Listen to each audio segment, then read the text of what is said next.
হযরত উমর রাদিয়াল্লাহু তাআলা তিনি বলছেন বোন জলদি করো যেই কোরআন তোমরা পড়তেছিলে মনোমুগ্ধকর হয়ে ওই কোরআনটা আমাকে একবার শুনিয়ে দাও।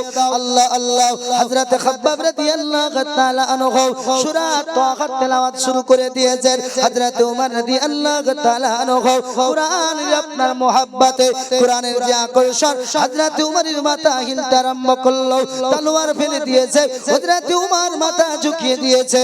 ওগো বোন জামিল ওই নবীর কাছে নিয়ে চলো যেই নবীর কাছে তোমরা একত্ববাদীর ভাষা শিখেছো, যেই নবীর কাছে আদর্শ শিখেছো, যেই নবীকে তোলফাত করেছো, আমি উমর ওই নবীর কাছে যেতে চাই, ওই নবীর কদমে আপনার মাথা ঠুকিয়ে দিতে চাই। হযরত উম্মে জামিল বললেন ভাই তোমাকে বিশ্বাস করা যায় না, কেননা তুমি তোমার জীবনে মুসলমান দেখতে পারোনি, তুমি তোমার জীবনে টুপিওয়ালাকে দেখতে পারোনি, তুমি তোমার জীবনে দাড়িওয়ালা নবী প্রেমিককে দেখতে পারোনি। হযরত উমর বললেন বোন তোমরা যেমন করে হোক আমাকে নবীর দরবারে নিয়ে চলো।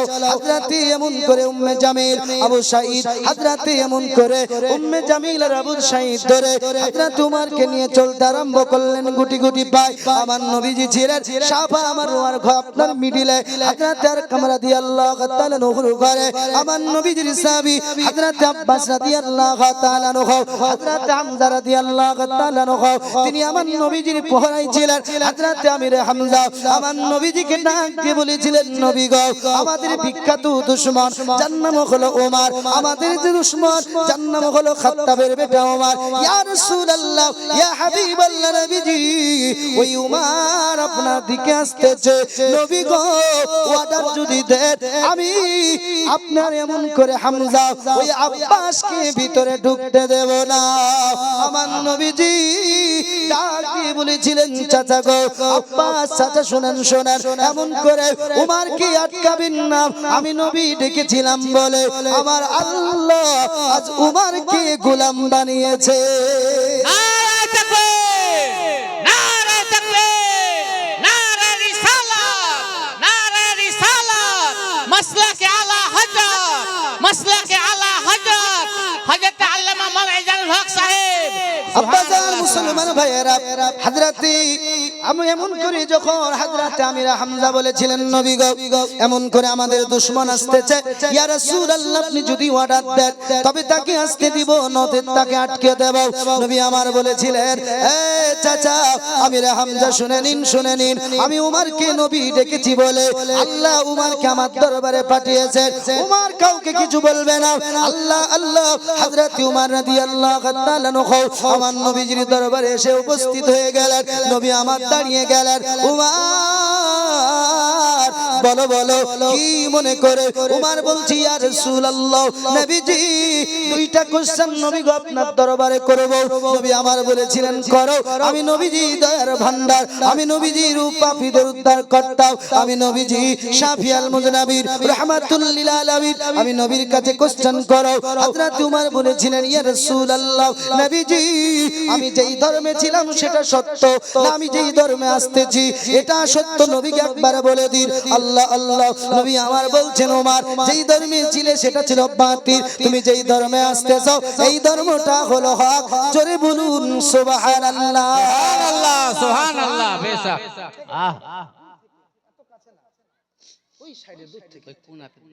হযরত উমর বলছেন নবীজি ইয়া রাসূলুল্লাহ নবী গো এমন করে জলদি বলুন কোনটা সত্য। নবী আমার বলছেন ওমর তুমি যেখান থেকে আসছো ওটা বাতিল, তুমি যেখানে এসেছো এটা হলো হক। হযরত উমর বলছেন নবীজি দেরি কিসের? ইয়া রাসূলুল্লাহ দেরি নয়, আপনি আমাকে কলেমা পড়ে মুসলমান বানায়া দিন। নবী আমার হযরত উমরকে বুকের সঙ্গে লাগিয়ে নিয়েছেন। নবী আমার বলছেন আল্লাহ ইসলাম আজকে পূর্ণ স্বাধীনতা পেয়ে গেছে। হযরত উমর রাদিয়াল্লাহু তাআলা আমার নবীর কলেমা জি পড়ে নেওয়া আসমানে আর জমিনে নারায়ে তাকবীরের ধ্বনি লেগেছে। সুবহানাল্লাহ। জমিনে যেমন আমার ফারিস্তাদের জমিনে যেমন নবীর সাহাবীদের নারা ছিল, তেমনি আকাশে ফারিস্তাদের নারা ছিল। জোরে বলুন সুবহানাল্লাহ। হযরত ওমর রাদিয়াল্লাহু তাআলা নবীজির কাছে এসে বলে, নবীজি, ইয়া রাসূলুল্লাহ, ইয়া হাবিবাল্লাহ, নবী গো, আজ থেকে আপনার ইসলাম জিন্দা, আজ থেকে পূর্ণ স্বাধীনতা পেয়ে গেছে। নবীজি, কোন মায়ের সন্তান, কোন মায়ের বেটা কে আছে আজ থেকে আপনার ইসলামকে আটকাবে? আহা সুবহানাল্লাহ। আজ দেখতে চাই ইয়া রাসূলুল্লাহ। নবী গো, চলুন না একটু কাবার কাছে যাই। জোরে বলুন সুবহানাল্লাহ। নবী আমার বলছেন, উমার কেমন করে যাবে বলো? উমার বলছেন, নবীজি, দুইটা দল বানাবো, দুইটা গোত্র, দুইটা লাইন বানাবো। আমি উমার থাকবো একটা দলের নেতা, আর আপনার চাচা সাহাবী যার নাম হলো আমির হামজা, তিনি থাকবেন একটি দলের নেতা। জোরে বলুন সুবহানাল্লাহ সুবহানাল্লাহ। ইয়া রাসূলুল্লাহ, ইয়া হাবিবাল্লাহ, নবীজি, আমি উমার থাকলে পারে শিয়াল পর্যন্ত আসবে না, কুত্তাও আসবে না। জোরে বলুন সুবহানাল্লাহ। নবীজি, কাবার পাশে যারা ঘোরাঘুরি করে, আমি উমার তাদেরকে কুকুরের ন্যায় দেখি। আহা সুবহানাল্লাহ। কুকুরের যে ক্ষমতা, আমি এমন ক্ষমতা দেখি। আহা আল্লাহ নবী মায়ার নবী বলছেন, গো আমার প্রেমিকের দলেরা, হযরত উমর তলোয়ার খাড়া করে দৌড়াতে আরম্ভ করলেন, লাইন নিয়ে আর চলতে আরম্ভ করলেন। আমি নবীজি আবু বকরকে নিয়ে পূর্বে গিয়েছিলাম কাবার কাছে। আমি নবীজি, আবু বকর আমার জন্য মার খেয়েছিল, আমার সাহাবীকে মেরেছিল, পাথর মেরেছিল, আঘাত করেছিল, হযরত আবু বকরকে বেহুশ করে দিয়েছিল। আমি নবীজি ওই দিন থেকে হযরতে আরকামের বাড়িতে সাফা মারওয়ার মিডলে আছি। জোরে বলুন সুবহানাল্লাহ। আমি নবীজি আজ উমারের কারণে কাবার চাতলে যেতে পেরেছি। হযরত উমর রাদিয়াল্লাহু তাআলা তলোয়ারটা নিয়ে আপনার দাগ কাটে আর বলে, কে আছো মায়ের বেটা? আমি খাত্তাবের বেটা, আমি উমর নবীর কলেমা পড়েছি, আমি খাত্তাবের বেটা, আমি নবীর দিওয়ানা হয়েছি। যদি দমে হিম্মত থাকে আমি উমরের কাছে এসো, যদি মোকাবিলা করার ইচ্ছা থাকে আমি উমরের কাছে এসো। সবাই মক্কাতে আপনার কাবা ছেড়ে, কাবার চাতল ছেড়ে পালিয়ে গেল। আল্লাহ আল্লাহ। হযরত উমর রাদিয়াল্লাহু তাআলা আমার নবীজিকে নিয়ে প্রকাশ্য নামাজ আদায় করলেন। হযরত উমর রাদিয়াল্লাহু তাআলা আমার নবীজির জামাত পৌঁছে দেওয়ার পর উমর বলছেন, নবী গো, আমার একটু কাজ বাকি আছে। বলে, উমর কি কাজ বলো? বলে, ইয়া রাসূলুল্লাহ, ইয়া হাবিবাল্লাহ, নবীজি, আমার মামাদার নাম হলো আবু জাহিল, আমাকে আপনার মাথা মোবারক কাটার জন্য এমন করে 100 উট দিতে চেয়েছিল। ইয়া রাসূলুল্লাহ, ওগো নবী, আমি উমর চিনতে পারিনি, আমি উমর বুঝতে পারিনি। নবী গো, মাথা কাটতে এসেছিলাম, কিন্তু আমি উমর নিজের মাথা আপনার কদম মোবারকায় কেটে দিলাম। সুবহানাল্লাহ সুবহানাল্লাহ। এ মুসলমান বাবাজি, হযরত উমর রাদিয়াল্লাহু তাআলা তিনি বলছেন, নবীজি, আমার মামার কাছে যাব, পরিচয় দেব, আমি খাত্তাবের বেটা, আর তোমার ধর্মে নাই, আর তোমার দিকে নাই, নবীর পক্ষে হয়ে গেছে, নবীর কলেমা পড়েছি, নবীকে আপন বানিয়েছি, আল্লাহকে আপন বানিয়েছি। হযরত উমর রাদিয়াল্লাহু তাআলা আনহু তিনি বলতে চাইছেন, নবী গো, মক্কাতে যারা আপনার কলেমা পড়েছিল, ইয়া রাসূলুল্লাহ, ইয়া হাবিবাল্লাহ, তারা কেউ ঘরের ভিতরে ছিল, তারা কেউ কোণাতে লুকে ছিল, ইয়া রাসূলুল্লাহ, কেউ আপনার গোলাম ছিল, কেউ আপনার আজাদ ছিল। নবী গো, প্রকাশ করতে পারিনি, নবীর কলেমা পড়েছি, আর আমি উমর কলেমা পড়ে নিয়েছি, আজ লুকিয়ে রাখবো না, আমি উমর এলান করে দিব। হে মক্কাবাসীরা, হে নবীর দুশমনেরা, শোনো, আমি উমর নবীর কলেমা পড়েছি, যদি মোকাবিলা করতে হয় খাত্তাবের বেটার কাছে এসো, আমি উমর তোমাদের সঙ্গে মোকাবিলা করব। হযরত উমর রাদিয়াল্লাহু তাআলা আনহু কিতাবের মধ্যে আসছে পাগল যেমন পাগলামি করে উমার তেমন নবীর প্রেমে পাগলামি শুরু করে দিল। উমার ডাক দিয়ে বলল, এই মক্কার মানুষেরা, আমি উমার নবীর কলেমা পড়ে নিয়েছি। এই মক্কাবাসীরা, আমি নবীর দিওয়ানা হয়ে গেছি। আমি নবীর মাথা মুবারক কাটতে গিয়েছিলাম, তোমরা আমাকে পাঠিয়েছিলে। না না না না, আমি খাত্তাবের বেটা নিজের মাথাটা নবীর কদমে বিক্রি করে দিয়েছি। সুবহানাল্লাহ সুবহানাল্লাহ। হযরত উমর রাদিয়াল্লাহু তাআলা তিনি মামা আবু জাহিলের বাড়ির গেটের কাছে ডাক দিয়ে আপনার পৌঁছে যাওয়ার পর বলে, মামা এই আবু জাহিল, আমি আপনার ভাগনা উমর এসে গেছি। আপনি মাথা মুবারক মুস্তাফার কাটতে পাঠিয়েছিলেন, কিন্তু না না না, আমি দিন পরিবর্তন করে দিয়েছি, দিক পরিবর্তন করে দিয়েছি, কিবলা পরিবর্তন করে দিয়েছি, মাবুদ পরিবর্তন করে দিয়েছি, আকা পরিবর্তন করে দিয়েছি। ওগো মামা, যে আকা যিনি আমার তিনি মুহাম্মাদুর রাসূলুল্লাহ, যিনি আমার কিবলা তিনি মুহাম্মাদুর রাসূলুল্লাহ, যিনি আমার খোদা তিনি আমার আল্লাহ, যিনি আমার রব তিনি আমার আল্লাহ, তাকে এক বলে মেনে নিয়েছি। উমর যখন এই কথা বলেছিলেন, মামা গো আপনি একটু বাইরে বেরিয়ে আসেন। আবু জাহিল চিন্তা করলো, উমরের মতো রাগান্বিত মক্কার ধরতিতে কেউ নাই, উমরের মতো সাহসী ব্যক্তি মক্কাতে কেউ নাই। উমর যখন আমাদের দলে ছিল, উমরের ভাষাটা এমন ছিল, উমর যখন আমার দিকে ছিল, উমরের বলিটা এমন ছিল, নবীর কলেমা পড়ে নিয়েছে, উমরের বলি চেঞ্জ হয়ে গেছে, উমরের কাছে যাওয়া যাবে না। উমরের মামা আবু জাহিল বলেছিল, এ ভাগনা, এমন কাজ তুমি করো না, বাপ দাদার ধর্ম নষ্ট করো না, বাপ দাদার ধর্ম পরিত্যাগ করো না।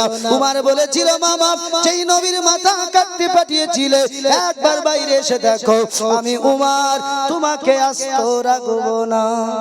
সুবহানাল্লাহ সুবহানাল্লাহ। কি রাখবো না? তোমাকে আস্ত রাখবো না। আবু জাহিল বলল, যাওয়াও যাবে না।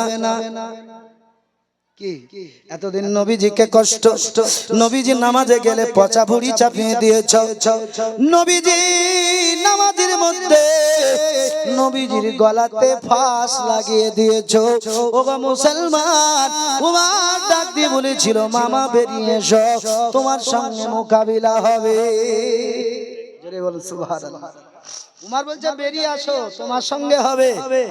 আব্বাজান মুসলমান ভাইরা, হযরত উমর ক্ষান্ত হলেন না। তিনি এমন করে মক্কার অলিগলি বলতে আরম্ভ করলেন।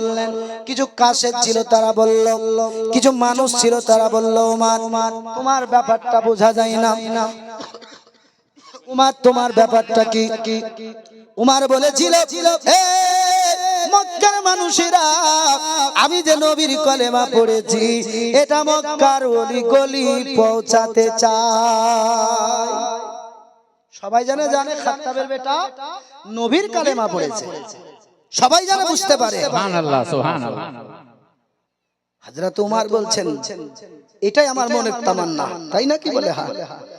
বলে, যদি তোমার এটাই তামান্না হয়, আগে যাও, ওখানে একটা গাছ আছে, আমরা দেখবেন চৌমাথাতে থাকে না আমাদের এলাকায়, বলছে ওই গাছের নিচে কয়েকটা কাসেদ বসে আছে, তুমি এই কাসেদদেরকে বলো যে আমি নবীর কালেমা পড়েছি, তোমাকে আর মেহনত করতে হবে না, তারাই এলান করে দিবে। জোরে সুবহানাল্লাহ সুবহানাল্লাহ।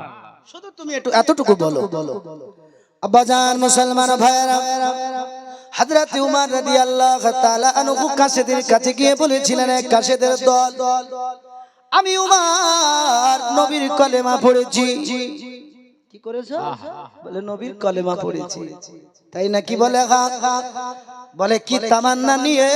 বলে, আমার তামান্না হলো মক্কার কোন মায়ের সন্তান, বাবার সন্তান যেন না জানা থাকে, সবাই যেন জানে আমি খাত্তাবের বেটা নবীর কলেমা পড়েছি। জোরে বলুন সুবহানাল্লাহ সুবহানাল্লাহ। এটা আমার তামান্না।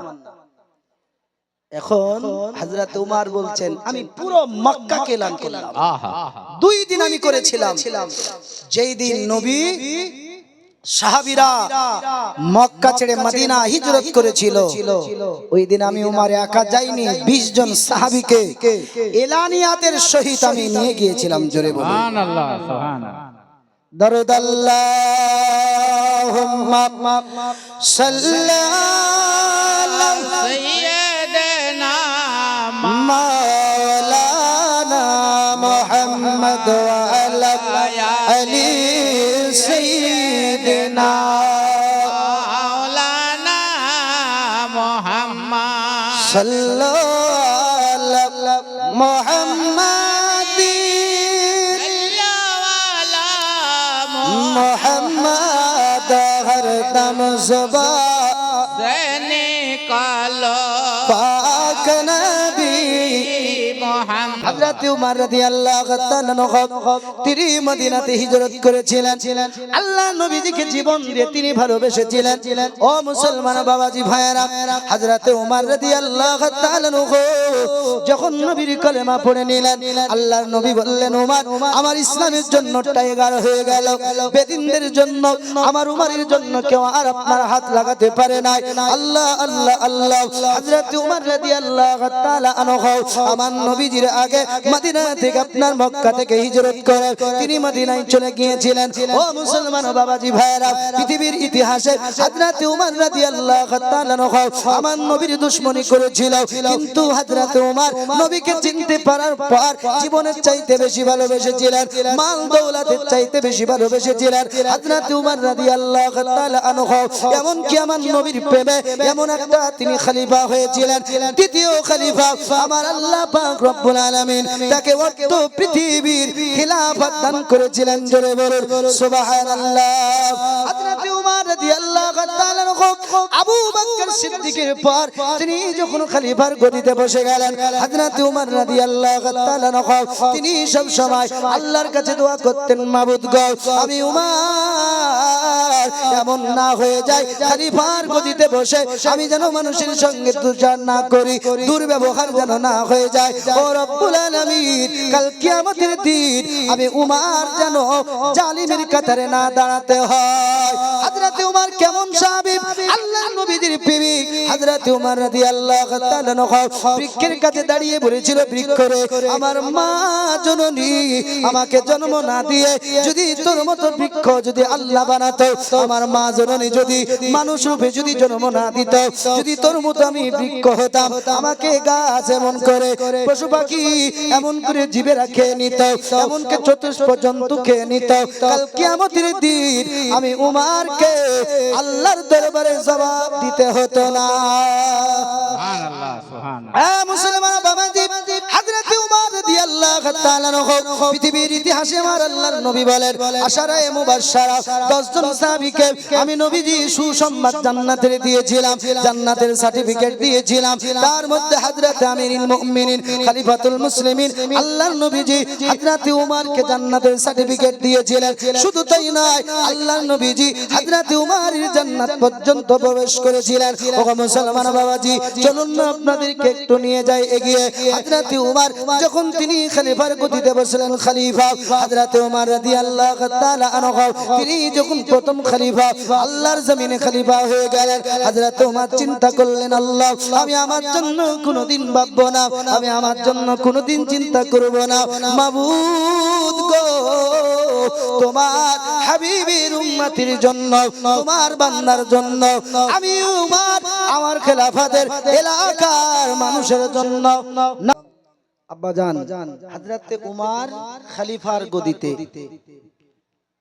হযরত উমর তিনার কাজ ছিল প্রতি রাত্রে তিনি তিনার এলাকা ভ্রমণ করে দেখতেন যে কোন মানুষটা অসহায় জোরে বলুন সুবহানাল্লাহ সুবহানাল্লাহ আমাদের দেশে পঞ্চায়েত লেভেলে যদি কাউকে দায়িত্ব দিয়েছে তো ও দেখছে যে কার ক টাকা মারা যায় ঠিক না দেশে শান্তি আসবে কি গো হ্যাঁ হযরত উমর বলছেন আমি আমার খেলাফতের যুগে আমি কোনোদিন রাত্রে ঘুমাইনি আমার কাজ ছিল কে কোন হালাতে আছে হযরত উমর চলতে চলতে দেখছেন একদিন এক রাস্তার ধারে আমানের এক বালক যুবক তার বিবিকে নিয়ে তিনি মুসাফির হালাতে কিন্তু বিবি ছিল গর্ভবতী কি ছিল গর্ভবতী প্রেগন্যান্ট প্রসব যন্ত্রণা উঠেছে ওই যুবক কান্না করছে যে আমি এখানে মুসাফির আমি অজানা ব্যক্তি কাকে পাবো দায়ী হিসাবে হযরত আমিরুল মুমিনিন শুনতে পেয়েছেন কথা, বলছে কি হয়েছে? বলে দায়ের প্রয়োজন তো? বলে হ্যাঁ। আমি যদি তোমার জন্য একটা দায়ের ব্যবস্থা করে দিই হবে না? বলে হ্যাঁ। কিন্তু যুবক বুঝতে পারেনি ইনি অর্ধেক পৃথিবীর খলিফা হযরতে সাইয়্যিদিনা উমর রাদিয়াল্লাহু তাআলা আনহু। উমর দৌড় দিয়ে গিয়ে বিবিকে বলছেন, বিবি আমার জন্য কি তুমি আজকে একটা দায় হতে পারবে না? জোরে বলুন সুবহানাল্লাহ সুবহানাল্লাহ। আর আমরা ডাক্তার, মাস্টার, ইঞ্জিনিয়ার, মল, আলিম, প্রফেসর, যে যা রকম একটু র‍্যাঙ্কে উঠে গেলে বিবি বুঝতে পেরেছেন না ওর কাজ করব কি গো না করতে দিব? মানুষ যদি মারা যায় অ্যাক্সিডেন্ট করে, মুখে পানি দিতে হবে না? না না, লালাটা লেগে হাতটা নোংরা হয়ে যেতে পারে। High high. হযরত উমর বলছে, বিবি পরিচয় দিবে না আমি উমরের, তুমি বিবি, তবে বলবে আমি মদিনার, আমি দায়। আহা সুবহানাল্লাহ। নিয়ে যাওয়া হলো। বলে তুমি যদি বলে দাও উমরের বিবি, তোমাকে আর সম্মানে আর তোমাকে সে কাজে নেবে না, আমার জন্য কি হতে পারবে না? হযরত উমরের বিবি দায় হয়ে ওই বাচ্চার পৃথিবীর আলো দেখালেন। জোরে বলুন সুবহানাল্লাহ সুবহানাল্লাহ। হযরত উমর কেমন ছিলেন? একটা হাদিস বলে আমার বক্তব্য দিয়ে চলো, ভাইজান আমার চলে এসেছেন। হ্যাঁ আব্বাজান মুসলমান, বক্তা রেখে আলোচনা করাটা বেয়াদবি, কেন আমি আপনাদের দেশেরই লোক বর্তমান। কি গো